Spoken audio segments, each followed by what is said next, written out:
মরুভূমির ফল খেজুর এখন চাষ হচ্ছে পাবনার মাটিতে।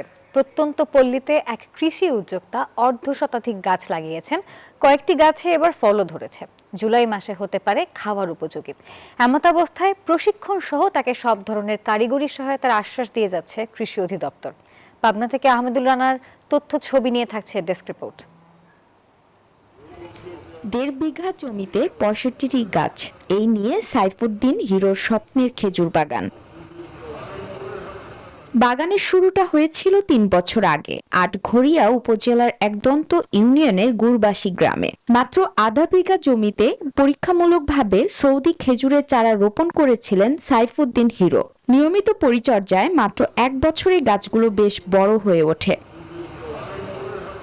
তার বাগানে সৌদি আরবের আজোয়া, মরিয়ম, বারহি সহ ৫ জাতের খেজুর গাছ রয়েছে। গাছগুলো থেকে নতুন চারা হচ্ছে, এতে তৈরি হয়েছে বাড়তি আয়ের সম্ভাবনা। কিছু নতুন উদ্যোক্তা আমার কাছ থেকে চারা, কিছু ছোট ছোট চারা নিয়ে যায় গাছ করতেছে। যারা বাড়ির আশেপাশে আপাতত একটা দুইটা করে গাছ লাগান, নিজের গাছের খেজুর নিজে খেতে পারবেন। জেলার বিভিন্ন প্রান্ত থেকে প্রতিদিন শত শত দর্শনার্থী ভিড় করছেন এই বাগানে। সৌদি খেজুরের দেশীয় আবাদের গল্প শুনতে ও পরামর্শ নিতে স্থানীয় উদ্যোক্তারাও আসছেন।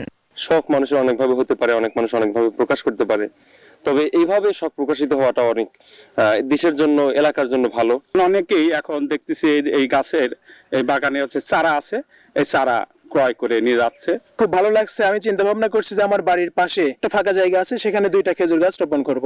আগ্রহী কৃষি উদ্যোক্তাদের প্রশিক্ষণ সহ কারিগরি সহায়তার আশ্বাস দিয়েছেন এই কর্মকর্তা। কৃষি সম্প্রসারণ অধিদপ্তর থেকে অন্যান্য আরো কৃষক উদ্বুদ্ধ হচ্ছে উচ্চমূল্যের ফসল খেজুর এটা চাষে। কৃষি সম্প্রসারণ অধিদপ্তর আমরা যতটা পারি উদ্বুদ্ধ করে এই নতুন নতুন বাগান সৃজন করতে আমরা চেষ্টা করব। সংশ্লিষ্টরা বলছেন, বাণিজ্যিকভাবে সৌদি খেজুরের উৎপাদন বাড়ালে ভোক্তারা স্বল্প টাকায় পাবেন এই মরুভূমির ফল, কমবে আমদানি ব্যয়।